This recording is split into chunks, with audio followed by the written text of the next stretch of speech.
It is Wednesday night, so you know what that means. You're capping off the evening on Wrestling Inc. all across the platforms, wherever it might be, YouTube, Twitch, Twitter, Facebook, checking us out on the audio after the fact. It's all good. It's all lit. It's all going to be real and entertaining here with myself, Justin LaBar, former sports entertainment referee of over 20 years in WWE, Mr. Jimmy Korderas, and the diva down in Puerto Rico.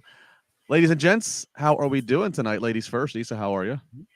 I'm doing great, feeling a little under the weather, but excited to talk some wrestling with you guys. Jimmy, it was a night of we got a ref bump tonight. Shocking. Hey.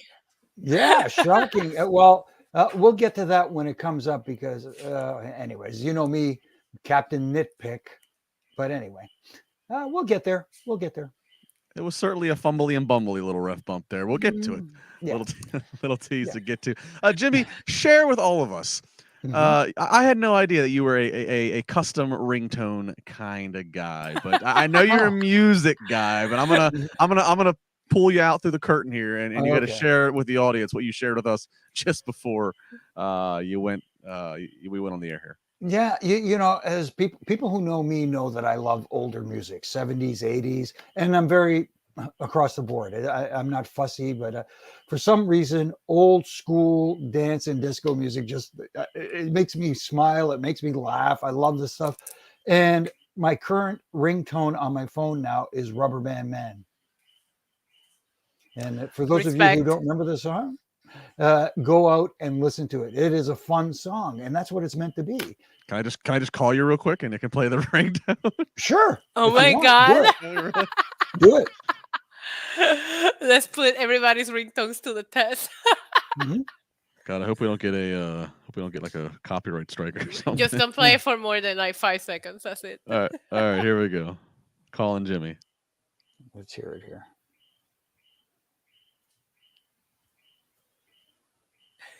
This is riveting. The suspense is killing me. Oh, I know. The suspense is killing me. I can't do this. Why is it? Here we go. It's ringing now.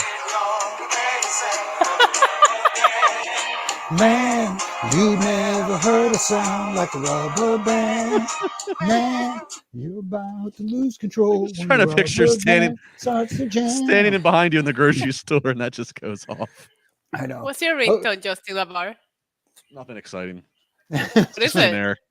No, it's just like generic. I don't know. It's not a song or anything. It's whatever. I don't know. Is it a generic Android? Yes, it's a generic Android. The best ringtone I ever had is back in the day. When I say back in the day, I was like in high school. I was the guy that had for a minute. I had the Law and Order theme. Dun dun dun dun dun dun dun. Like that was my ringtone. Yep. That's that I do like. Yeah. Because you know everybody's done Sopranos. Everybody's done The Godfather. Oh Yeah. yeah, that's right. I've heard that one as a ringtone. Yeah. Issa has Bad Bunny. I guarantee. I do. I just like going off the board. Oh boy. Yeah. I have Bad Bunny. Me fui de vacaciones. That's my ringtone. Cool. What does that mean? Was it? Yeah. I went on vacation. It's a very beautiful song about how pretty Puerto Rico is. Okay. Oh, okay. I get behind that. Yeah, I'm okay with custom ringtones. People that do like the custom sounds for like every text they get. Like I gotta give a shout out to my buddy, my old pal Bam Stone. Bam, I remember for a period of time, Bam would have his phone on ring, or he'd have his sound on ring. And every time he got a text, I got this. You'd hear the sound, and so I'd be in the same room with him. And for those of you that know Caddyshack, on the famous scene when Bill Murray's character is in the shed with Chevy Chase's character, and you hear cannonball coming. Yeah. Every time somebody texts Bam, it was cannonball coming, and like he was just getting blown up. I'm like, you got to put it on vibrate, dude. Got to put it on vibrate. Tremendous. So, anyways, let's go ahead and jump in to some wrestling talk. Let's do the news first, as we like to do. And Sasha Banks, she has surfaced, or Mercedes Vernado, I should say, her real name. She's being advertised for the Chicago Comic and Entertainment Expo, C2E2, next month in August in Chicago, obviously. So she will be there. You can get photos with her and meet her just like you do at these Comic-Cons. So this, I believe, the first public appearance she's going to be making, first advertised public appearance at least, she's going to be making since walking out of Monday Night Raw and then subsequently being let go by WWE. Jimmy, it was just a matter of time, but did you think that it would be this type of appearance as a first public appearance versus her stepping into a squared circle somewhere else? I'm glad that it isn't her stepping into a squared circle somewhere else, because that's the expected thing nowadays. So it's nice for her to go out there, get herself, acclimatized to the situation. Obviously she hasn't been around for a while, so that's one thing. But let her go out, find her new direction, so to speak, as opposed to getting thrown to the wolves right away. Go out there, enjoy the fans who want to see you, and have some fun. Because I know at times this business, especially in WWE, because it's such a strict environment around there, sometimes it can be taxing. Let's put it that way. Let her go out, have some fun before she decides where she wants to go next. Issa, you good with Comic-Con before Dynamite or Impact or wherever she shows up? I am. I want Sasha to make her next move, whatever makes her happy, whatever she feels is best for her. At the same time, I feel like this kind of appearances can keep her alive with the fan base, which is what she needs the most. Sasha Banks has such a loyal fan base, then why not take moments in which you can book these appearances? Fans can come see you. This one actually seems to be for a reasonable price compared to an access ticket at a WWE event.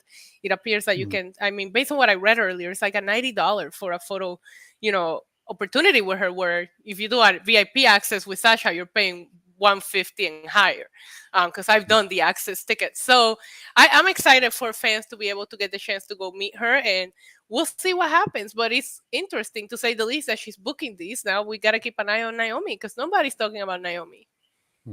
Yeah, and I think Naomi's the one that maybe if you had to pick out of the two of them, she might be the one that's more likely to maybe let the dust settle, let the emotions cool down, maybe comes back to the table, comes back to the company for nothing else, again, because family ties and from all the stories we're hearing, again, none of us know exactly what went down except for the few that were involved, but it feels like this is a more Sasha-led, for me at least, it felt like the whole incident was a more Sasha-led incident.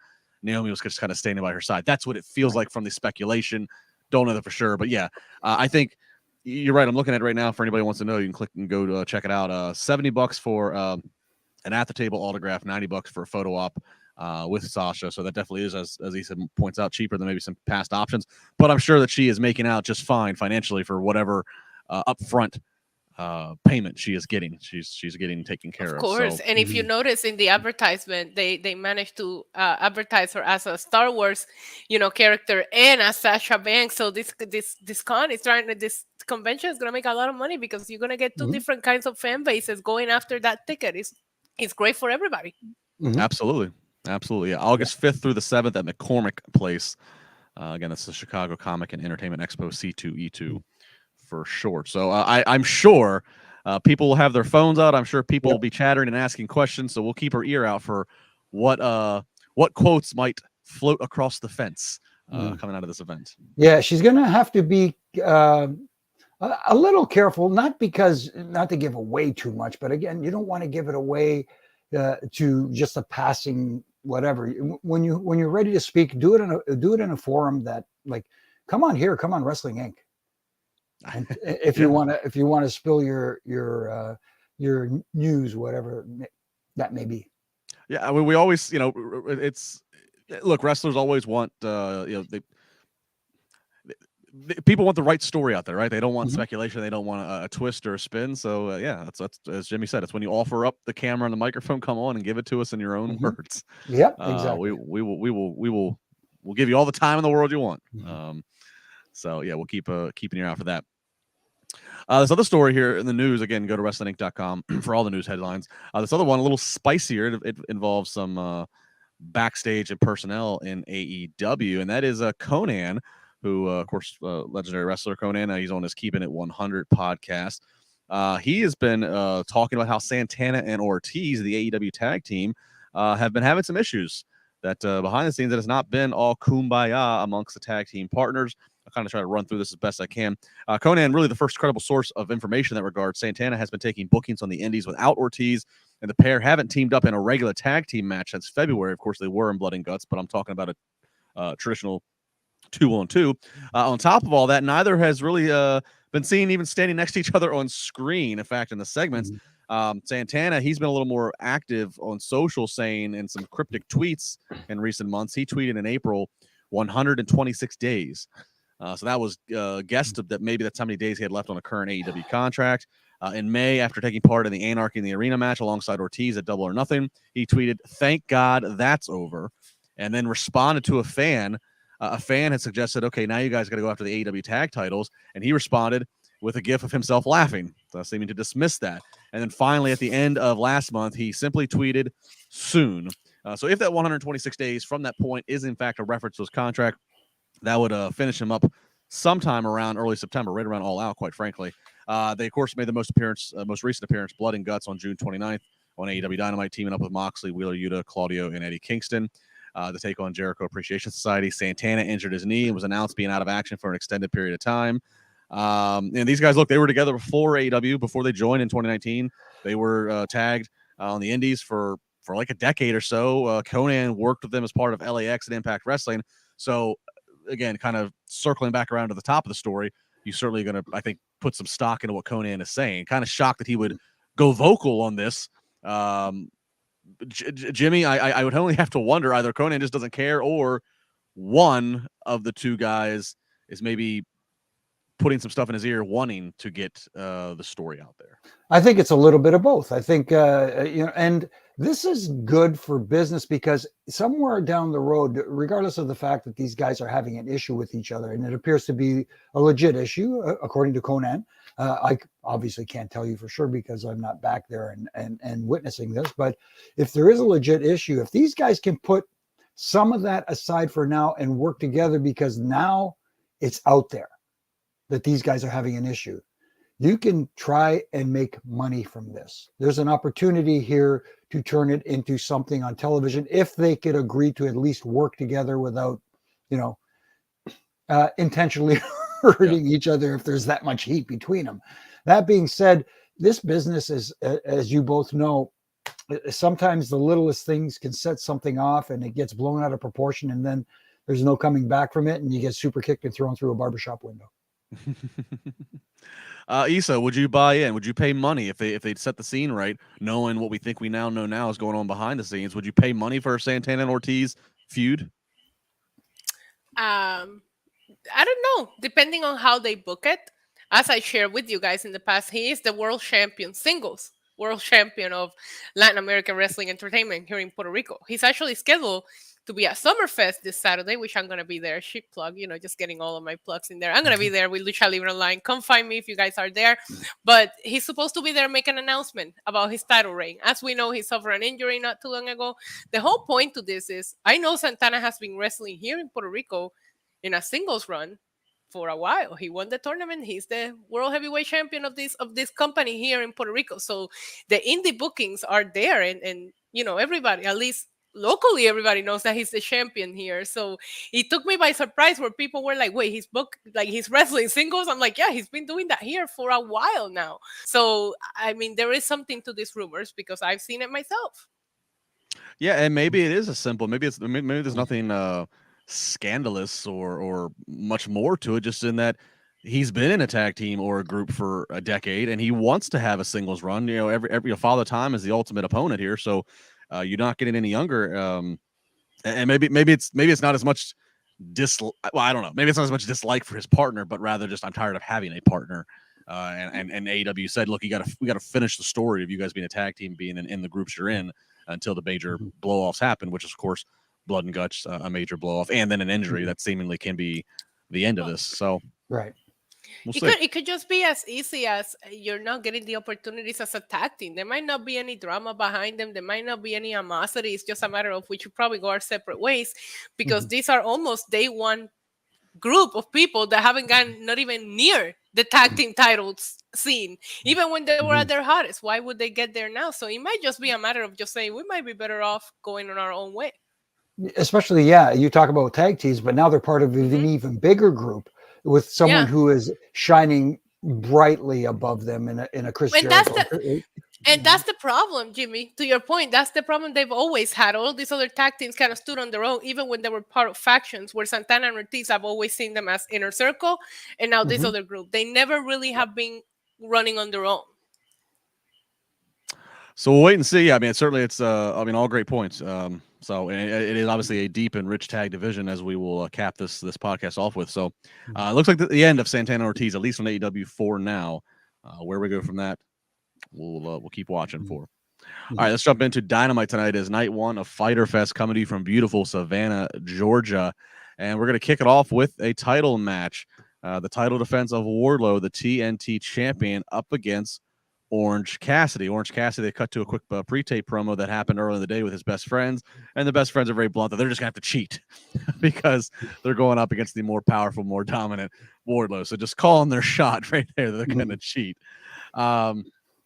Match starts off and you get some comedy. Orange pulls out his pockets or puts his hands in his pockets like he does. Wardlow rips the pockets out. Wardlow puts his straps down, ready for business. Orange Cassidy puts the straps back up for him. The best friends try to do a little distraction. They pull out a chainsaw from under the ring, and those shenanigans are not going to be tolerated. And the ref kicks out the best friends. So now it truly is a one-on-one situation. There's no potential for a 3-on-1. And from this point out, we think it's almost fair as Wardlow is chasing Orange Cassidy. Wardlow pulls out Danhausen from underneath the ring. Danhausen doesn't even try to curse him. He recognizes Wardlow's power and just runs off. Orange Cassidy's gonna hit Wardlow with a couple big moves and some big false finishes. Wardlow's also gonna give the F10 to Orange Cassidy, and Orange Cassidy's gonna kick out of that. The first time ever anybody in AEW's kicked out of the F10 as a note. Wardlow does block the orange punch. He does transition that into the power bomb. One power bomb is going to do it after all the punishment that this match dished out amongst the two. We do get a show of sportsmanship at the end. A little fist bump and acknowledgement from Wardlow that Orange Cassidy is one tough SOB despite all other appearances. Lots of layers to peel back from this one. Before we even get into the match itself, Jimmy, I'll start with you. Obviously, one of the most common questions here is Wardlow, this dominant babyface with the rocket ship up his ass. His first title defense is against not a rocket ship up his ass, but a very over and entertaining and comedic wrestler. This first segment is always the hot segment for AEW. If you're in the first segment, you're a big deal. So do you like this option where you put two fan favorites in there, or would you rather have somebody, even though if you know it's going to be absolutely predictable, would you rather just put just a good heel in there to stand opposite? Option B, or the last one you suggested, and I think you read my mind for my ref and rant tomorrow that's talking about plugging. There you go. See, here's a guy, like you said, who is red hot and has got this fire behind him and the crowd is into him in Wardlow. Why would you have him face in his first title defense another over babyface? That to me makes no sense. And yes, I get it. There's a little bit of comedy going on here, trying to have a little fun and maybe try to show a little lighter side of Wardlow, but this guy's a beast. Let him go out there, have a dominant match against a heel that the audience truly dislikes, get a big win that way and get over. Like in this one, even though you said predictable, yes, I didn't think Orange Cassidy had a prayer in beating Wardlow. But the fans bought in. Whether or not they actually believed it, the fans did buy in. They did, and that's also a detriment. They bought in. They were on the ride, but it also seemed like it split the crowd a little bit because you had half the crowd cheering for Orange Cassidy at that point. Exactly, and there's where the step back is taken with someone like a Wardlow. When you got someone who is red hot, you're putting the fire extinguisher on him. It just didn't work for me. Issa, did this cool your jets on a Wardlow as the new TNT champion? No, I love Wardlow. He's my favorite thing right now, but I didn't like this match. I didn't think it needed to be booked this way. I don't know if Wardlow is a victim of the fact that we now have a heel that comes out and squashes people. So maybe they don't want to book Wardlow as the baby face that squashes people, because we did see Luchasaurus come out later on and do what I wish we would have seen Wardlow do. I would have rather gotten a heel from Dark that nobody knows and get his first title defense to just be a squash in which he's destroying people. But the issue with Wardlow's booking is 1 week he's very strong, he's a beast, and the next week you put him in some kind of comedic trait. So it feels like we're not ready to go full out with him. Every week is not consistent. But I'm glad that he got his first title defense out of the way. I thought Orange Cassidy looked great. I just didn't think that these two men needed to be wrestling each other tonight. Yeah, I didn't like when I saw that it was advertised. I wasn't crazy about this being his first title defense. But then that said, I guess I'm trying to think for what the glasses Tony Khan's looking at it through. And again, I think it is. Again, it shows the first segment, the first match is what that's a huge thing for them. So I guess on that point, I can say, okay, well, Wardlow in a squash match versus a generic heel. Wardlow's a big deal. He's going to start off. So maybe that is a thought. Let's put him out there with somebody like Orange Cassidy. I tried to see the entertainment, try to enjoy it, and overall, I'm going to let it be. I still think, hopefully, in the long run, it's not going to be a detriment to Wardlow. The number one thing, actually, my biggest complaint, I don't like Wardlow delivering that F10 and getting and Orange Cassidy. Yeah, I hate it. I hate any finisher like that getting kicked out of. And it was just kind of sandwiched in there. So that's kind of my biggest thing. Look, eventually somebody's going to kick out of something like that, but make it somebody who really needs that, and make it in a pivotal. I mean, this was for the title, but make it on a big pay-per-view, make it in a big moment where you think this is it. Yeah, so I don't know why we wasted that. Set up to it where both guys are a little bit beaten and battered, and like you said, in a match on a pay-per-view, then he hits that F10 and he's a little bit on the sell to Wardlow, and then he slowly gets over there to make the cover. It just, to me, it didn't work. That stuff did not work for me tonight. Yeah, same. Yeah, I mean, well, I'll be very interested to see the numbers. I'm gonna guess again. This first segment's gonna be pretty strong, given the participants. But after the numbers, I'll be interested in, okay, what's his next title defense? Who is his next title defense? Are we gonna get a rash of squash matches? Are we gonna, I mean, we saw this up and down tonight. That no matter how over you are, no matter how whatever you are as a champion, AEW, they like competitive matches. They liked everybody took to the limit. Their interim world champ's gonna get taken to the limit. So, I mean, I guess that's just the way of it's going to be. But we'll see. Wardlow's still your TNT champion, though. Yeah. They do show us a video package. This is neat. So we have Pac, who is our new All-Atlantic champion. He has his first title defense of that title at Rev Pro in England. And so they kind of give you like a little cinematic montage of this match. I thought this was interesting. That this is this new title. And it's being defended outside of AEW, but they're showcasing. They gave it probably a minute or so in this recap. Issa, what did you like, or did you like anything of this? Of showing Pac overseas carrying the AEW flag?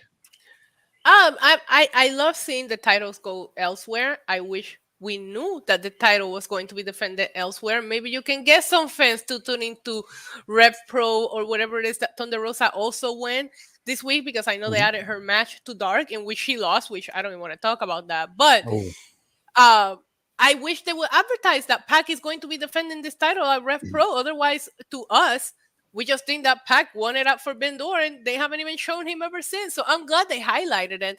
But it would have been nice to make some kind of announcement last week so people will go, out of their way to see the match. But I mean, is it going to be defended at AEW ever? Or are they too busy with their other 10,000 championships? I don't know. And Jimmy, I don't know. I've heard of Rev Pro. I know they're one of the more respectable ones in England. I don't know if this particular event was live streamed or if they do that capability. But if I'm Tony Khan, if I'm going to let my champions defend their title and be booked at other promotions where they could potentially get hurt and they're making other promotions money, I would at least want to say, well, can we at least have it live streamed so we can try to get eyes on it so people are aware of my talent and of this title? That would be, to me, kind of like the number one criteria here. From a business standpoint, because after all, this is the wrestling business, it would make sense to advertise it and get it out there online somewhere where people have to pay to watch this thing, because some people will pay to watch this thing from over here on this side of the Atlantic, since it's the All-Atlantic Championship. So it kind of makes sense to be in England. That being said, I don't understand the secrecy behind it. Why not advertise it? Why not put it out there? We're talking Forbidden Door with all this work with New Japan Pro Wrestling. Yeah. Show that you're open to working with other promotions as well and put them over. Rev Pro, one of the top promotions in the UK, Our champions are going over there defending our title belts with their promotion. Makes And it sounds simple. yeah, and some people were saying maybe they didn't advertise it because they did add these matches to Dark. I also was not aware that they showed the matches on Dark. Or to somebody that watched Dark, let me know that they watched that Thunder Rosa lost there. So maybe just do a little of a better job to get people to go watch it. Maybe they didn't advertise it so you would tune into Dark, but I also didn't know the matches were on Dark. But overall, good for Pac to be showcased somehow. He is a champion of AEW. He should probably get more TV time. I'm all for having title holders show up at different places if it's promoted well. I would just say this: if you do that, you have to make sure AEW that you still consistently have your All Atlantic champion featured, if not every week, every other week, something. Because all of a sudden, if public perception is, wow, they only get to defend this title at other promotions, they're not even good enough for their own promotion to put them on their card. Yeah. Carve out a little bit of time on Dynamite every now and again for it. Yeah, exactly. And you know, as you said, and sorry to cut you off there, Justin, the first title defense for the All Atlantic champion is not even with the promotion that the title belongs to. Yeah. And of course the Toisis thing about the Dark. I mean, and that's like that's the screaming off from the mountain, is that, like, you know, Dynamite is the most watched AEW thing, obviously, like, but not everybody also watches Rampage, Dark, Elevation, etc., being the elite. So if all stories have to flow through and be filled in some of those other places, that you're going to run into, confusion. So, but we'll see. But yeah, very cool. I thought this was a cool element, though, that they did this little video package and they showed Pac doing that title defense and gave a little shine to a Rev Pro. Hopefully, Rev Pro. Of course, I work here with IWC Wrestling in Pittsburgh. I can empathize and sympathize with the monthly regional independent promotions that are building talent up. So hopefully for Rev Pro, their next show gets a little bit better attendance because they were featured on AEW Dynamite. So good on that. All right, up next we get Chris Jericho, looking nice and dapper in a suit. He is entering the ring. Cut a promo. He's going to answer Eddie Kingston's barbed wired match challenge, and he basically starts to say it's just a curse. A curse to be friends with Eddie Kingston. Notes Ortiz head shaven, Santana injured, Bryan Danielson out, Ruby Soho's crushed hand and arm. And he goes on to say that Eddie Kingston thinks that barbed wire is something that's going to scare Jericho. Jericho giving a little history lesson that he in fact was in the first ever barbed wire match ever in Canada in his early 20s, and that he won that, and that as much pain as that inflicted, deep down it still gave him some pleasure. He's sadistic. He's sadistic. Never mind Eddie Kingston being a mark for Terry Funk and for Sabu, but the fact is Chris Jericho can be as dark, if not more violent, than him. So next week it is going to be the end of this saga. It's going to be the final battle, and Jericho says once he beats Eddie Kingston can crawl back to the bottle, to the drugs, to the mental problems, whatever else he wants to use as an excuse of why he will never be on the level of a Chris Jericho. Chris Jericho said, in the words of AC/DC, if you want blood, you got it. Wow. Yeah, well, Chris Jericho doing what he does best. He talking people into wanting to see a match, and that's exactly what he did tonight. That promo is classic Chris Jericho, and seeing a different side to him a little bit, touting the violent side of Chris Jericho, giving us facts that I didn't even know that he had the first ever barbed wire match in Canada. And you're Canadian. And I'm Canadian. It must have been in Winnipeg. So that's why it was in Appleton. Okay. But yeah, he that little segment there made me look forward to seeing, hey, now I'm kind of curious to see what goes on in this match. And that's what it's about, trying to get people invested into coming back and seeing. And Chris Jericho's a master at doing that with his words. Issa, he also noted that next week is going to be the Painmaker, his alter ego gimmick. Yes. That was very prevalent in New Japan. I mean, that seems appropriate, right? Because it doesn't seem like in the suit, dapper Chris Jericho would be the barbed wire type. Does seem like he's got to go in the closet, put on a change of clothes, and be the Painmaker. Yes, and I love that we don't see Jericho bring out the Painmaker every time, right? We know that he brings it out when he's probably expecting to have a very brutal match. I think the last time he really brought him out was for Nick Gage, if I'm not mistaken. That's the last time that he actually referred to himself as the Painmaker and brought that himself out. I appreciated Jericho doing something different here.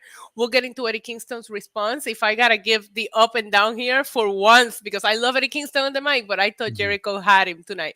Jericho killed this promo, and it really made me miss Jericho as a singles without a bunch of jobbers behind him kind of performer, because, I appreciated just seeing him on his own, cut his promo without all the distractions that he always brings with. Well, Kingston would probably holler And they at are you. jobbers. And they are jobbers. Wow. Well, Kingston would probably yell at you, Issa, because he does kind of say in his response and alludes to it. But yeah, Jericho got the better promo. Jericho got 5 minutes. Kingston got about 30 seconds backstage. Because he was going to say the same thing, though. He didn't bring anything different to his aspect. So, yeah, Kingston was very blunt. He said, I'm going to hurt you and I'm going to enjoy it. Yeah, and Jericho is like he always does, always evolving, always changes up the tone, whether it's a little minute things that he says, and he's just again very engaging, and that's what it's all about, man. Well, let's make our predictions before next week's match. Is this? I mean, does Eddie Kingston have to win this? This is the final match, final deal in the saga of Jericho Kingston, as Jericho notes. Jericho's been, look, to Issa's joking. He's surrounded by jobbers. Jericho since AEW's inception has been in a group, and it's not because he can't stand alone. It's because I think he wants to, and Tony Khan wants to help try to elevate other guys by the legend that is Chris Jericho.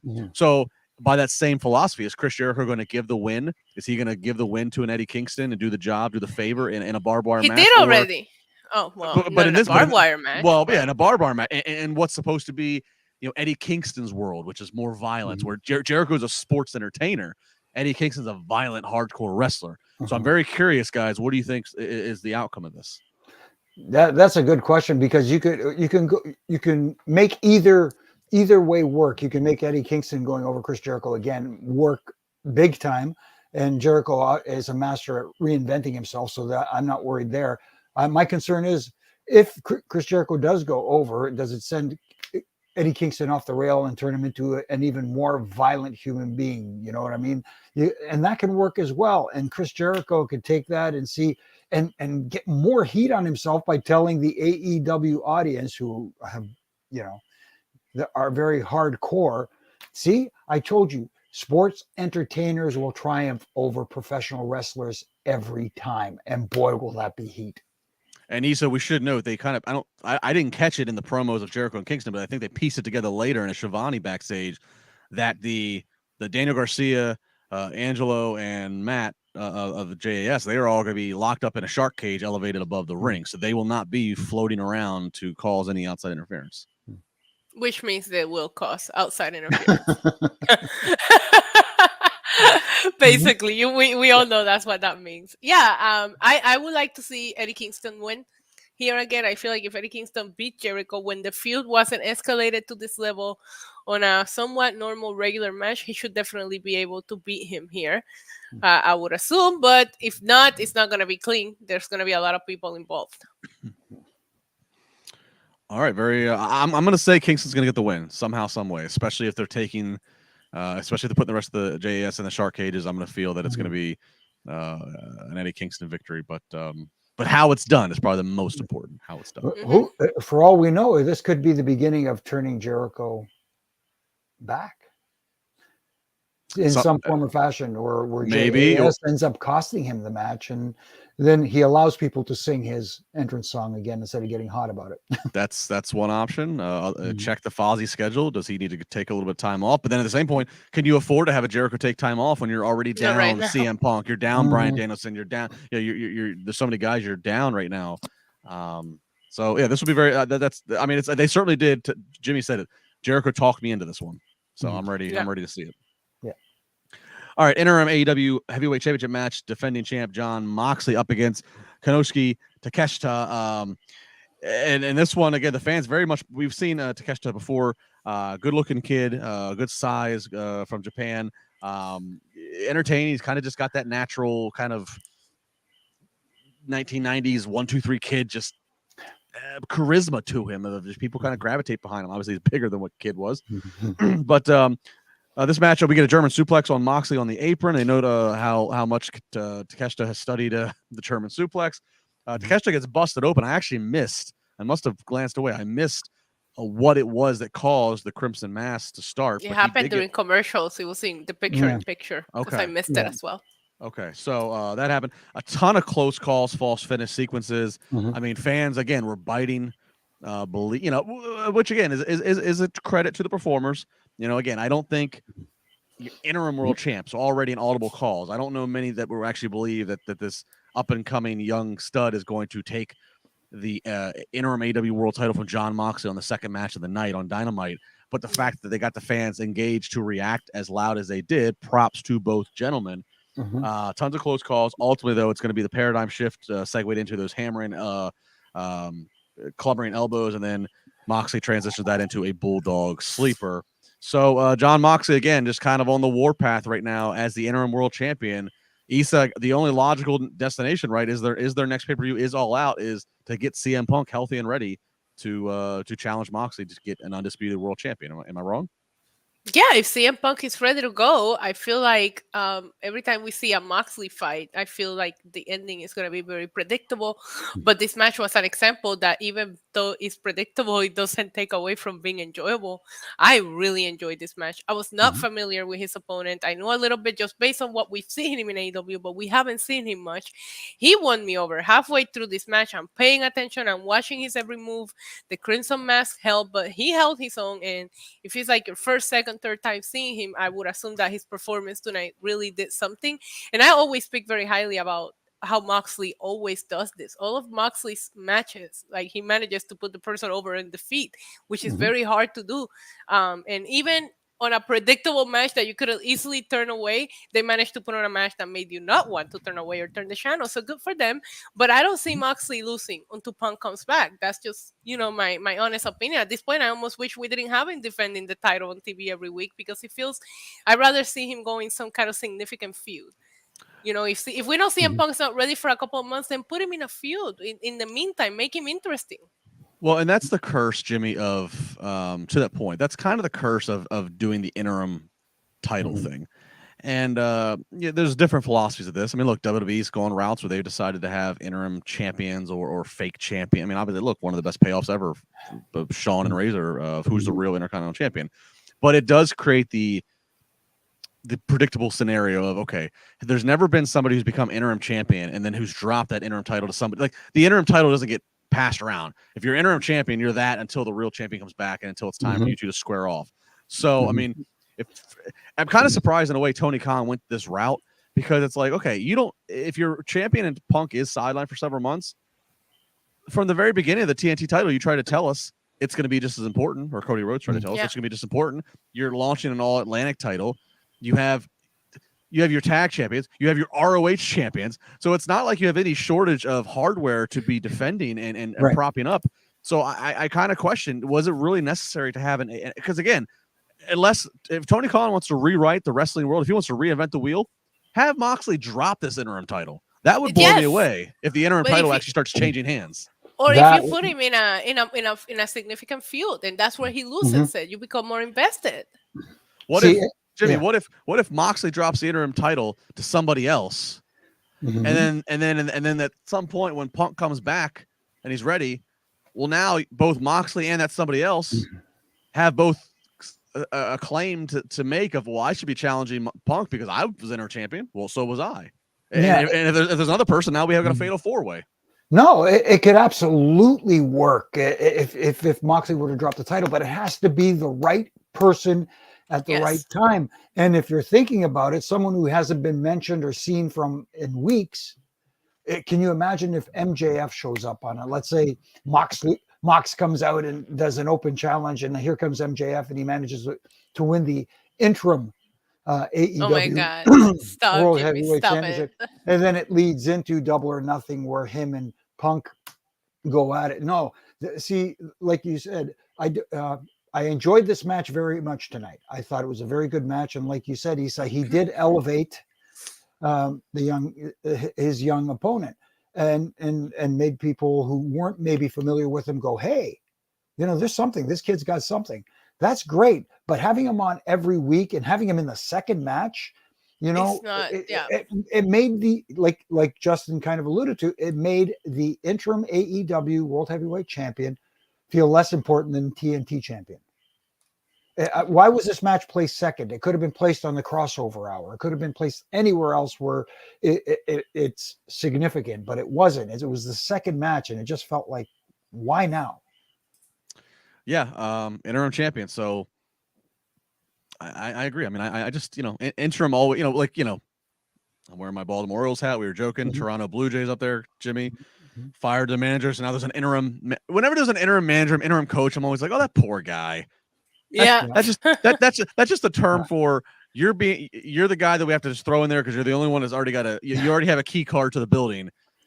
Yeah, we're literally using you. We're calling you interim because we are definitely finding somebody better than you once the offseason comes. Until the key card flashes red and you go, wait. What? Yeah, so I mean, I don't know. I mean, like, interim. Again, I think AEW, they have plenty of other titles, and you have two promotions, AEW and ROH. I don't necessarily know if we had to go this route, but it's the route they've gone. So now we just get to fantasy book, and that's where we're at. That's fine. I also want to point out, and we saw Regal later with Claudio, but I also want to point out, after Blood and Guts, it feels very confusing on which faction Moxley is a part of, because we know he's best friends with Eddie Kingston, right? And Kingston is with Santana and Ortiz, but then you have the BCC, and it's just like, I'm confused about where he belongs, because he's also doing his own thing solo, because he's the interim champ. It got very confusing when they combined those two groups together, because I feel like Moxley is like the middle piece of that brought them all together, but it's very confusing to figure out who he's with and what's going on with him. No, that's fair. I mean, and we should note Regal was on commentary, so that they're trying to keep that branding that he's part of the Blackpool Comic Club. Bottom line, Bryan Danielson is the bedrock of that whole faction, and the fact that he's not there and not even on TV, that just kind of hurts us. That makes that confusion there. Yeah, it diminishes that they're not coming out together like they were when Bryan was there. Yeah. Well, and Moxley, even though they would come out together, like, Bryan would come out, Regal would come out, Wheeler, they'd all come out, and then Moxley would do a separate entrance. So right. He's remained kind of the island of his own. But I agree. Bryan being out right now is certainly throwing them for a loop. And you're right. Where is Moxley? Where is his allegiance? So that they have Regal on commentary, trying to keep that branding going. But I don't know how well. I want to shout out Bernie in DC. He brought up a comment. He said the German suplex from Takeshita on Mox on the apron, so damn unnecessary. Bernie, look, I'm always cringy of bumps on the apron. I will say though, as a fun fact, AEW does have a custom ring.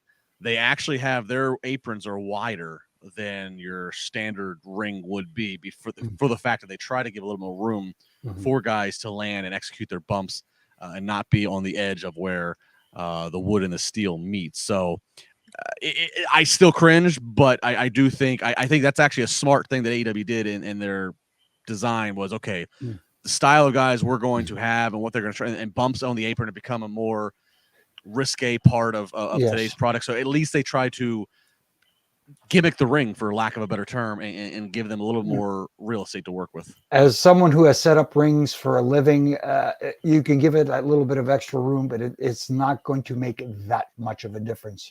The only thing that can make that much of a difference is if they increase the padding. That's it. Which I don't know if would that be noticeable under the canvas, Jimmy? Do you think that they've done anything like that? Would that be noticeable to see? It would be noticeable when they're walking, like on the apron, if you see their feet sinking in a little or something like that. But I'm with you. The stuff on the apron, they say it's the hardest part of the ring for a reason, other than the ring post, obviously, but because there is absolutely no give. Sure. No, there's no. It is. There's none of that going on for sure. No. All right, we get Christian Cage out to a chorus of boos, and he has his separate entrance. Then Luchasaurus follows him out. Real quick, do you like that they're branding them still? They're together, but Christian's got his music, and then Luchasaurus has got his new music and pyro. It is kind of a nice feel. They're together, but it is nice that they're letting Luchasaurus not just have to follow Christian out like a little dog on a leash. I like that he gets his own absolutely atmosphere. Yep. Me too, which is what I think is one of the things that Christian Cage probably used to win him over in their conversations, that we still don't really know how Christian got Luchasaurus to come to the dark side, but I guarantee you, giving him his own presence and not being the dinosaur to Jungle Boys probably had to be appealing to him.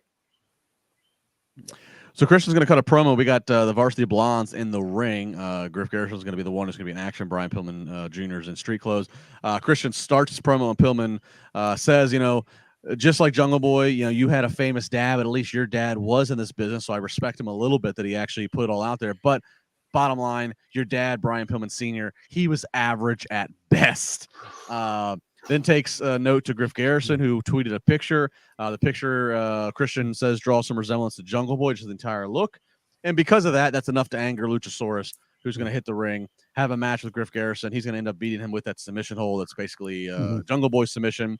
So beats Garrison in pretty quick fashion. And then after that, he's going to choke slam Griff onto Pillman, onto the timekeeper's table. He's going to have to do it twice to get the table to break. So Luchasaurus continuing his heel dominance here. This is the kind of squash match I think we all were maybe envisioning for a Wardlow title defense, but we get it here.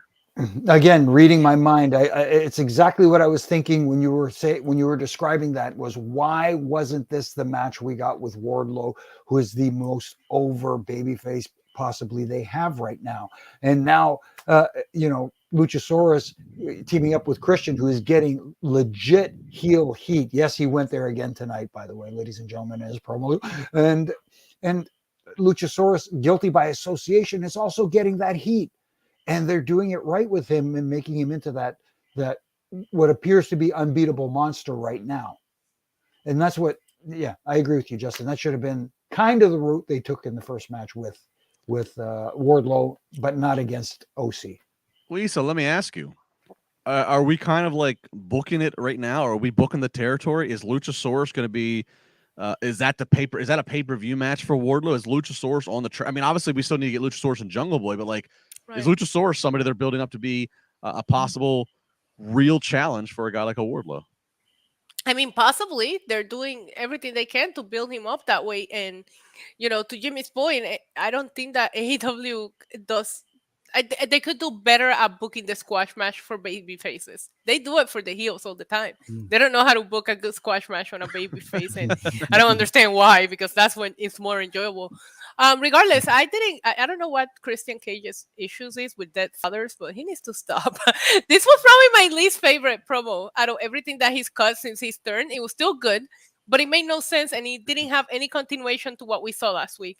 Is Luchasaurus just going to go through people? Well, then that's fine, but why is he kind of starting something with Matt Hardy last week, and we move on to this? It just felt they're all over the place. Yeah, maybe a result of, again, AEW having so many people that, okay, we haven't had the Varsity Blondes out there. Let's spin the wheel. Who gets to go out? That's the problem, spinning the wheel when you could be continuing a storyline. At least have, there are weeks where like I say, after every match there's a run-in. There's something going on. There's 20 pounds of potatoes in a 10-pound bag they try to squeeze in. And this week I didn't get that as much. And this was a night where they could have used someone like a Matt Hardy, even to show up on the screen and say, hey, I haven't forgot about you guys. You keep your eyes open at your 6 o'clock or whatever the case may be. Well, I think the challenging thing with Matt is that, like, I think people would clamor for a little nostalgia of Matt and obviously Jeff versus a Christian, and his new modern day partner Luchasaurus. But I think obviously Jeff being the wild card, it's you kind of got to keep that piece there on the side, because we just don't know when Jeff, if and will, be back. But there's just a lack of storylines. There's a lot of matches being thrown together and no storylines being told, and that's what made 80% of the show predictable. I'm not saying it wasn't enjoyable. We got a lot of really good in-ring action. I like a squash match, but I mean, I love the ending because they actually shocked me. Everything else, you kind of knew how it was going to go and who was going to win. Yeah, Dylan Matthews brings up a comment. I know a lot of people said this Luchasaurus new music is a ripoff of Kane's music. If you listen, I will say that when the Luchasaurus first came out under this, and a couple weeks ago, between the organ and the red and the fire, I mean, if you were around for Kane, I mean, it's hard not to kind of draw that, comparison. I don't know if that was on purpose. I don't know what it was. If he starts coming out and doing more Kane mannerisms, then I'll start to really have a problem with it. But I think it's the wrestling business. Everything's been borrowed. Yeah, exactly. Yes. Exactly. So yeah, so Luchasaurus continuing to be, Mhm. he and Christian continue to be one of the, MJF's been off TV now for a while. We don't know what the situation is. Christian kind of stepping in on the pushing the buttons for heat comments. Yeah. And of course, Luchasaurus Definitely. being built there. Yeah. We do get, I don't think I brought note of this in the last few episodes, but they did this. And Jim Ross gets brought out for hour 2. We hear the old Boomer Sooner music. He comes out. He's been part of hour 2 the last couple weeks on commentary desk. Basically, he joins commentary then, and then Shivani's kind of, on assignment backstage. Jimmy, do you like that? Is this, obviously, unfortunately, wrestling Twitter will be what it is. JR gets beat up if he dare slips and calls a wrestler by their WWE name, and I mean, like, is this phasing JR out? Is this easing his workload? Because I mean, he's still traveling to each of these cities. Right. He's just being asked to do one less hour of on-air work. So I don't know if it's necessarily helping. What do you make of this? Or is this just, hey, let's mix it up. Let's get Excalibur, Shivani, and Taz for the first hour. I mean, what is it? Is it a branding thing? I think there's a little bit of everything you just mentioned, giving him a lighter workload a little bit. Yes, he is traveling to each TV every week, but at the same time, he is having issues. I know he put out on his social media that traveling now on airplanes, his feet are swelling and stuff like that. And he's having issues in that regard. And lightening his workload, I think, will help him. But at the same time, bringing him out for the second hour makes him feel special. And he is special. JR is one of the best to ever sit behind a microphone and call a match. And it does enhance. But at the same time, I think this is them also preparing for the future where he may not be able to travel again, unfortunately. And I hope that's not the case, because I love JR. JR is awesome. I've always, had a soft spot for JR. So I hope he's okay. And this continues where he comes out at least for the second hour and makes that feel special. Issa, Brandy says on Facebook, JR commented on it today. It's Tony's idea, which I find stupid. Look, if JR was a great credibility get to have for AEW to launch, have Dynamite launch, and have people hear that the voice who's the soundtrack of so many famous moments of Foley going off the cage, Austin era has begun, all whatever. So I think, they can afford not to have JR on. I think if anything, if you want to make it feel special, maybe save JR just for the pay-per-views. Yes, pay-per-views or even the specials that you do on television. Like, for example, now Fyter Fest. Maybe you can have it travel for the 2 weeks of Fyter Fest and then not to the regular Dynamites, because they do a lot of the special TV shows like Grand Slam. I think it'll be special to have him come to Grand Slam instead of joining the second hour. Whatever they feel is best for JR's, health and whatever it is that he needs. I know he's been struggling with a few things based on what I've been reading. So, listen, whatever makes him more comfortable, I'm okay with. Like you said, he's a legend, and I do like him not being there for the whole show. But at this point, I'd rather them save him for a special occasion. It will feel even bigger. Sure. Well, cheers to JR, who I know loves his Moscow Mule. So.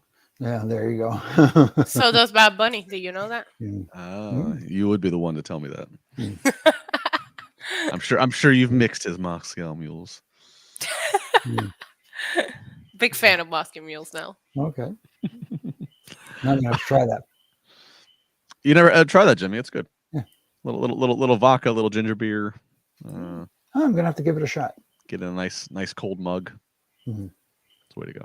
All right. Yeah. Well, JR's out there, one Oklahoman to another Oklahoman, as Jake Hager's out there against Claudio. So this is the crossovers. This is where, as we said earlier, maybe this is where you put the Moxley interim title match. But nonetheless, they give us Hager and Claudio.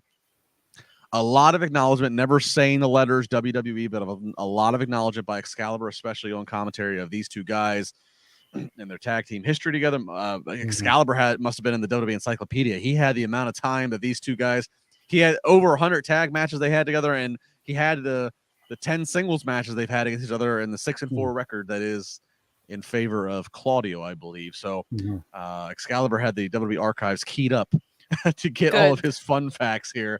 And look, the crowd even breathed "We the People" chant, which is funny to me because they were together in their WWE iterations with Zeb Coulter as the "We the People" movement for a minute. But if I look at Claudio, aka Cesaro, I think tag team, the first thing that comes to my mind is Sheamus. So it's kind of interesting that fans reach back to what was 9 years ago, I think. I think the bar. I think raising the bar or LaBar, as they once said. Nonetheless, this match kicks off out like a cannon. It's basically a greatest hits of their signature moves. Again, kind of acknowledging their WWE work. It's running uppercuts. It's the Hager in the corner, bonsai drop kind of bomb, and it's it's the big swing. It was just let's play the hits. Let's get it going. Let's not waste any time. Say it, LaBar. Just say it. What? Big, meaty man slapping meat. Well, at one point, Regal's back on commentary because of Claudio, and at one point, Regal says, "I just love two big guys beating the stuffing out of each other," and I almost I couldn't text you fast enough, so I just stopped. Oh my goodness! My goodness! Yeah. Tremendous. I was just waiting for Regal to go bangers and mash, What? But I will say this: what a solid match! Those guys worked so well together. They just had that chemistry, and they were very snug, for lack of a better term. Everything was. But they wouldn't have it. They wouldn't have it any other way, Jimmy, because if one of them loosens up, the other one's going to call the other one out on it. Oh yeah. We'll call them out in the ring on it. But anyways, I did. I enjoyed this match very much. I think the right guy went over in this one, and Claudio is, again, you talk about soft spots. I like Claudio, good dude. But and I like Jake. I don't have a problem with him. But getting back to watching it from a fan's perspective, this was a match that I got into. They got me invested. Like you said, Justin, they pulled out all the greatest hits, but they all worked. Mm-hmm. Issa, how is it that these two guys are fighting each other at whatever ages they are in 2022, and they're in the best shapes? They look better than they did 10 years ago fighting each other. I'm telling you, Claudio's cardio has to be absolute insanity. He can be in a match going crazy, and you look at him, and he looks like he just walked in. Like, he always looks fresh, never looks winded. It's pretty amazing what they did tonight. I did enjoy this match. I thought it was a lot of fun.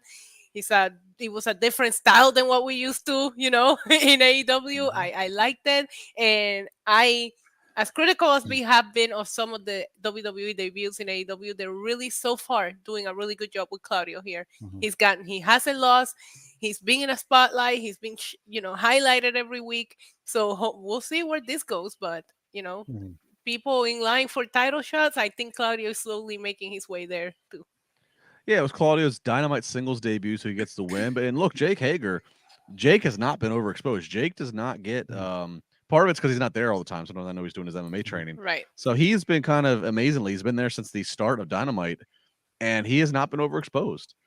His singles matches kind of still feel novel when he's out there, which I think that's actually a credit to them that they've been able to maintain that. For a guy who. They should also think about that for other talent as well that don't need to be on every week. Like we mentioned earlier with someone like a Mox. Yeah. Sure. Yeah. Have him do a backstage promo for 30 seconds a minute if you want to showcase him on television every week. He doesn't have to be in the ring every week. Yes, I get it. They want to get that entrance in, walking through the crowd. Looks very cool, but at the same time, doesn't need to be there every week. Yeah. Couple comments. Dylan says Raise LaBar needs to be a shirt. There's actually a promo that floats out there in video on the internet of Sheamus and Cesaro as the bar saying that they that I'm not just LaBar. I raise LaBar. We also have RYN Claudio needs to put over Wardlow. Wouldn't that be a show with those two? So again, maybe a match down the line. Bandy Jacobs, Hager gets too much hate online. The guy never has a bad match. I agree. I mean, I think dating back to his Jack Swagger days, he's always had a bit of I mean, he had a little bit of a lisp always when he cut his promos. I don't know if it was that. I don't know if it was Jack Swagger was a guy who, a rare one in the days of tape SmackDown, won the World Heavyweight title on SmackDown during a tape show. I don't know what it's been with him. He's always had a little bit of an extra, I feel like, mountain to climb with getting wrestling fans, which is ironic because this guy is a natural All-American actual wrestler. I don't know what the issue's been, but you got me on that one. All right. Up next, we got to talk about Jimmy, to talk about not being there every week and this and that. We haven't seen much Dr. Brit Baker lately, and she interrupts the Thunderstorm promo of Tony Storm and Thunder Rosa, and Brit just kind of sums up, this place has been a disaster without me here. She's not wrong. No. When you look at the lineup, the entire lineup of roster of women that the AEW has, it's very it's a deep roster. There's some talented women on that roster that we're not getting to see, except for that spot like they were tonight, the one match right before the main event, which is their usual spot every week, which is, I could make that my almost like guarantee that make it my Thursday ref and rant every week that this is the only spot they put the women in. Don't get me wrong. I know we're going to get to it. The women tonight had a good match. They had a really good match and I enjoyed it. But at the same time, the placement of it again, why? Yeah. That's my weekly fit. So I'm glad you brought it up and I didn't have to. But Brit Baker making her appearance backstage and she has it. Jade has it. And I feel bad that they put her in this spot because you have Thunder Rosa, your current world champion, who deserves to be given a much better ring, and they just haven't written her the right storylines. Again, we need better storylines. She's there and she just looks like somebody that went to a different promotion to job out. She didn't look like the champion, and Britt Baker just owned all of them on the mic. I miss seeing Britt Baker on my TV. It definitely feels like, and interesting that both were just in backstage promos, kind of as Issa was talking about. The biggest, just for perception, the biggest money women's match AEW has, the biggest bullet they have in the chamber, is an eventual Britt Baker Jade Britt and Jade, which is funny on a few levels. One, Jade is nowhere near as experienced as Britt or many of the other women. Two, Jade is not a Ruby. She's not somebody coming over from WWE. She is a homegrown AEW talent by that definition. But maybe she's not yet ready for that in terms of what they need to have delivered in a 15-minute match. So I just wonder how long would they keep those two, and they're both heel antagonists. Britt can very easily flip the switch and go back to being. Britt's kind of like Jericho of '99. She can flip the switch and be booked against a heel, but still act obnoxious, but she can get cheered, and it's actually kind of quite the gift, quite honestly. But that's kind of the money match, whether it's an all out or a double or nothing, or whatever. That's kind of the thing, is how long do you keep them apart until you're ready for them to explode on each other?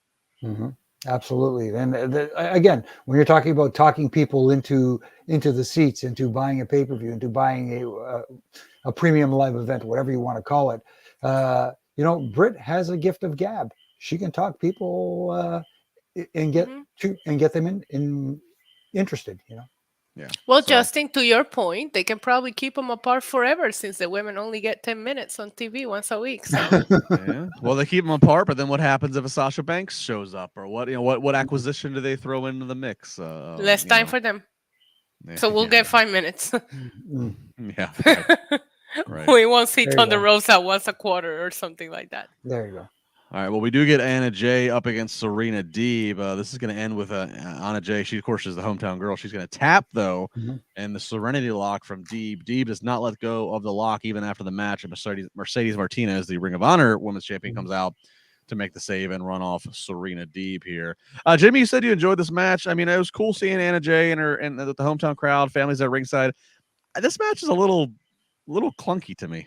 Well, I know, but for me, it was okay to be a little bit clunky. Every match doesn't have to be smooth and look like it's been. I was okay with it. I didn't mind. Look, I like matches that look like a real struggle at times, that don't look so choreographed. But this just, I don't know. I tried to be hard on it. This was just like, I don't know. Yeah, there's too many moments that took me out of it. I'll put it that way. Okay, no, that's absolutely fair, and I just didn't understand why the ROH Women's Champion would come out and see what was the reason. Because Mercedes and Serena Deeb are having a match, a Ring of Honor pay-per-view that they're also managing to promote in Dynamite while they're trying to promote Fyter Fest next week. Again, you're 20 pounds of potatoes in a 10-pound sack. There was too much going on there. I didn't like this match. I'm with Justin on this one. It took me a little out, and I don't know. I didn't like Anna Jay's match with Jade at the pay-per-view either, But I really did like her when they had that crazy street match. When they were all involved, I thought that showed such a different side of her. What she's done after that, I'm not sure that it's showing a lot of growth on her. Maybe it's the character. I don't know what it was, but I didn't like this match. Yeah, just clunky. They had Anna Jay in a backstage too. Ty Conti comes up to her former best friend and basically questioned her choices she makes. Anna Jay still a line of the Dark Order, so maybe hinting towards something out of that. Yeah, I mean, this is the portion of the women's of the show, and Britt stole it, and she wasn't even part of the live. She's in the there backstage. You go. So. Yeah, and you see Britt show up and interrupt the Thunderstorm promo, and then you see Ty do it later, trying to kind of get the same effect, and she doesn't. That felt like a try hard. You're trying too hard to be a heel. Where with Britt, it feels so organically. I didn't like the backstage segment. I like seeing some kind of continuation because Ty Conti and Anna Jay were the best of friends until she got with Sammy Guevara. So it's good to see that part of it, but it felt very forced. Yeah. We'll get Britt on as a guest. There you go. One of these shows. I always joke with her that she's a rekindle our chair shot reality days and come back on. So we'll make it happen. We'll get her on. Well, I mean, good God. Me and Britt scissor each other, right? Don't get me started. I was saying, could you imagine a Hollywood Squares that has Jimmy the Ref, has Issa the Demon Diva, and has Dr. Britt, and then there I am in the middle to try to I'll take a ref bump and get a tooth pulled or something like that. Yeah. All right, main event. Three-way tag team match for the AEW tag team titles. Of course, your champions, the Young Bucks, defending up against Ricky Starks and Powerhouse Hobbs, up against Swerve Strickland and Keith Lee. Starks still carrying around that FTW title. Of course he is. I'm pretty sure my 8th grade bowling trophy is more valuable than the FTW title. But we have to bring out Taz to make reference that Starks is holding the damn FTW title. Yeah. Who do you ever beat for it? This is an agility show off to start. Obviously, all 6 of these athletes, you would expect nothing less. So a lot of agility, a lot of cool moments. We're seeing some top rope walking. We got a cool moment of Powerhouse Hobbs and Lee, kind of the two guys, two powerhouses just in each other's face. So a little test of strength there. We get a ref bump. It's a little, do I fall? Do I fall yet? Do I fall now? Referee Rick Knox takes a bump. Matt Jackson then uses this time. Ref bump. Swerve considers maybe turning on Lee, decides not to, decides they're better off pursuing their friendship and teamwork. Matt Jackson takes advantage of that moment of friendliness. Jackson low blows. He uses the belts to hit everybody. Is this the end? No, it's not the end. Ref's back up. This is just a falsie. We see Powerhouse Hobbs. He has a buffet of spine busters he delivers to everybody. That gets the crowd with a "This is awesome" chant. We're going to see Swerve. He's going to go off the top rope and try to catapult Ricochet off of Lee's chest and moonsault on everybody. And ultimately, Swerve is going to hit the Swerve Stomp on Ricky Starks. And we have your new AEW Tag Team Champions. Jimmy, was this a swerve? Did you expect a title change? And if you did you expect it to be Swerve and Lee? I did not expect the title change. I'll be honest with you. I thought that because it was a 3-way, that this was a way to keep the titles on the Young Bucks, with having one of the other teams doing all the dirty work, so to speak, and helping, and them stealing the win that way. That being said, I'm okay with the title change. I just didn't. There were things in the match. Look, there was some fun stuff. There were some creative spots. They did some good stuff that was very entertaining. But at the same time, if I can critique what you talked about, the ref bump. First of all, it looked like he was trying to, right as it was coming, he was trying to hurry himself into position to take the bump. And it was a big squash in the corner. He should have crumbled. Not stagger out, not, you know what I mean? He should have just crumbled and stayed there. Instead, he looked like, Jimmy, I know he's a veteran ref. He looked like he'd never take a ref bump in his life. No, exactly. It looked like somebody came to him and said, "We're going to work a ref bump into this match." Which, by the way, it was a stupid. Well, not stupid. It was a questionable place of. Do you even need a bump there? You guys do more things with the ref standing vertical than this. Do we even need to have a bump? But then somebody said, "We're going to bump you," and it felt like he probably went, "How do I do that?" Because it did not come off as fluid at all. No, and this is a match where it's easy to distract a referee with so many people in the match where you didn't need to bump the referee. I get it. They don't like doing ref bumps, and the one time they do it is when they don't really use it. Yes, exactly. The other thing that hit me kind of in the bad spot in this match was kicking out of a belt shot. You know what I mean? Look, I get, people are starting to kick out of people's finishes and stuff like that, but the belt shot almost seems sacred. Right. If it was somebody like a Wardlow, you could understand it. It's maybe the power in the belt, and if you get hit with the belt, you're not getting up. I don't know. I just thought that it got too confusing, and at the end, it was very confusing as to who the legal person was in the ring, because at one point, I think even the announcers got it wrong. Yes, they did. So they did. If they're confused and they're the ones that were supposed to be telling us the story, then what is the crowd doing as well? Ace, I'll get to you in 1 second, but real quick on that point, Jimmy, as a referee thing. Maybe there's a I don't know if there's a right or wrong answer to this. If you're doing a 3-way tag team match, do you agree with the logic of there only being 2 legal men, or should there be 3 legal men, 1 from each team? Tonight was 2 legal men, so meaning at some point, both participants from one team are not even involved in the potential pinfall finish. Thoughts on the logic or theory behind making your own rules of how many you have legal? No, I don't have a problem with it, because I've seen it both ways, and I've actually worked matches in both ways where it has been a 3-way match where one member of each team has been in the ring, and I've also worked 3-team matches where there are 2 guys in the ring, and you can tag any team, anyone from any team to enter. Right. So you can make a case for either one. I kind of like the idea of having 3 guys starting it and having it like a triple threat match. Because it is, Well, to me that's logical. Because why would you want to? That's so weird to not have an entire team even present in what's legal for a pinfall. Part of the fun is the triple threat mentality of the champions don't even have to be the champions are legal. There's a member of the champions team legal, but they don't even have to be pinned to lose their title. Right. That's part of the fun of the whole psychology of it all. Exactamundo. All right, Issa. Ref bumps aside, a ref bump that seemed not even needed. Ref bump aside, thoughts on the match, and do you agree on new tag team champions Swerve and their glory?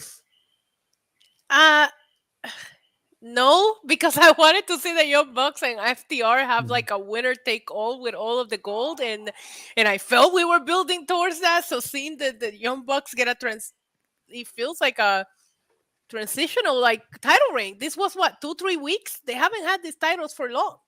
So they won it at that show in California. That wasn't too long ago. So I like Swerve and Keith Lee. Just feels so out of nowhere. At the same time, you kind of had to do something with them. They already gotten enough title shots and they lost all of them. So I feel like if they lost again tonight, they become Powerhouse and Starks, because I have absolutely no belief that they're going to win these titles anytime soon. I did like the partnership of Starks with the Young Bucks. I know it only lasted a good 3 seconds, but I love seeing them work together. I love the little pose off in the middle of the ring, and then, of course, it went away. But yeah, I was actually rooting a little bit more for Team Taz than Keith Lee and Swerve, just because I feel like they just never going to do anything with these guys outside of the title that doesn't mean anything. So... But I was glad to see a shocking result. I just don't want AEW to start passing belts around like crazy, because I feel like a lot of their belts lost a little bit of momentum, like the TNT title, by going through a lot of title changes. It was a fun ending. I like the decision. My critique would be this. Stop cramming everything to the end, because what happened was, again, they ran over time. They're over 10 o'clock Eastern. The big tag team win happens, and you couldn't even embrace the celebration because we had to quickly start showing lower thirds. Excalibur, bless his heart on how his ability to hold his breath and get these plugs out. He sounds like one of the voiceover guys at the end of a pharmaceutical, this product is going to give you hives, shingles, an irregular boner. You might have irregular bowel movements. He rambles it all. Like he's getting it all off. Like let the damn team win at 9:58. Give me 2 minutes of a celebration. Let me embrace it. Let me don't give it to me at 10 o'clock and 30 seconds late where you're calling the network saying I need an extra 90 seconds. That's my biggest critique is you don't let the fans at home embrace in a babyface. There's confetti. You're trying to tell everybody this is a big ticker tape parade moment, but I can't even have fun with it because we got to move on to whatever else is on TV. Sheldon Cooper on Big Bang Theory. But nonetheless, fun ending. It was a fun ending. That was not my prediction of who would win this. So a fun ending overall to cap off the night one of Fyter Fest. Right. Yep. No, Issa, by the way, 7-1 I know victory. they won in a walk off. I know. I texted it to you. It's just not going through. No, I got your text. No, the Yankees. Oh, you got it? Who cares if the Yankees won? The Orioles won 7-1. That is 10 in a row. We're above 500. We are now in wild card position. This is a. 40. They're gonna make a movie about this. We are fun. They're gonna make a movie about this. Wow. The Yankees can't see you guys all the way down there in the standings. So. Yeah, no, I'm not saying nothing north of the border. We're struggling up here right now. Make a movie. I'm gonna be hitting you up for Yankees tickets again if it comes down to the Orioles, getting a shot at them New York Yankees. It won't, so that's okay. Okay. So dismissive. Yeah. So dismissive. Hey, everybody, tweet at any or all the three of us, whichever one you like or don't like. Tweet at us. Let us know where in the world are you, Carmen Sandiego, watching this podcast. What are you doing as you watch? Are you fully engaged? Are you commenting? Are you taking notes? Are you, damn that LaBar guy? Oh, Issa. Oh, fantasizing. Oh, Jimmy and the referee logic. What are you doing? Where in the world are you? Share it with us so we can shout it out. How are you consuming this podcast? Hey, tell a friend. You tell one friend, they tell another friend, so on and so on and so on and so on. That's a Wayne's World reference. Please like, share, comment, do all the wonderful things. I think you guys got a lot of cheap plugs out, but I'll give you a shot again. Issa, cheap plug. You're going to be doing some in Espanol interviewing this weekend, correct? Yes. Summerfest from Laue in Puerto Rico. So I will be there this Saturday. Come find me, and it's going to be a blast. It's going to be a whole festival surrounded professional wrestling. It's going to be fun. Very good. Jimmy, coffee and a rant tomorrow morning. I look forward to it. Yeah, coffee and a rant tomorrow morning and also on Friday morning. And if you want your Ref and Rant t-shirts, you can go to ProWrestlingTees.com and get your Reffing Rant t-shirts there. There's also one where it says Canadian Heat Magnet, and apparently sometimes I am. How do you take your coffee, Jimmy? Are you a black or are you a creamer? No, I'm a regular, like a one sugar, one cream, regular cream. Yeah. I can't do that black coffee stuff. I'm sorry. I gotta have a little creamer. My wife does. It's just black with no sugar, nothing, just coffee. She is a soulless woman. No, I give her credit. She's got the biggest heart of. Let me put it this way. I love Audra. She's a wonderful woman. I just can't believe that she's. Yeah, married to me. Trust me, I know. I know. I outkicked my coverage. I know that. Yeah. Well. You guys got to the altar. We were all waiting for a false finish.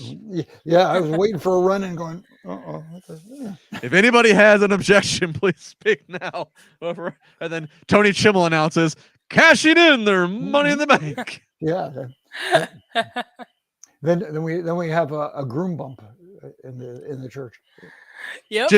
Jimmy, did you have anybody famous as any of your groomsmen? As any of my groomsmen? No, they're all like old high school buddies. Okay.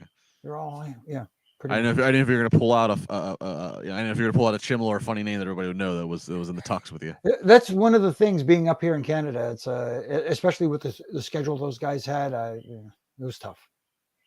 Very good. Well, Tony Chimmel, he's a Flyers fan, and the Flyers didn't do jack on free agent signing. I got no complaints about that.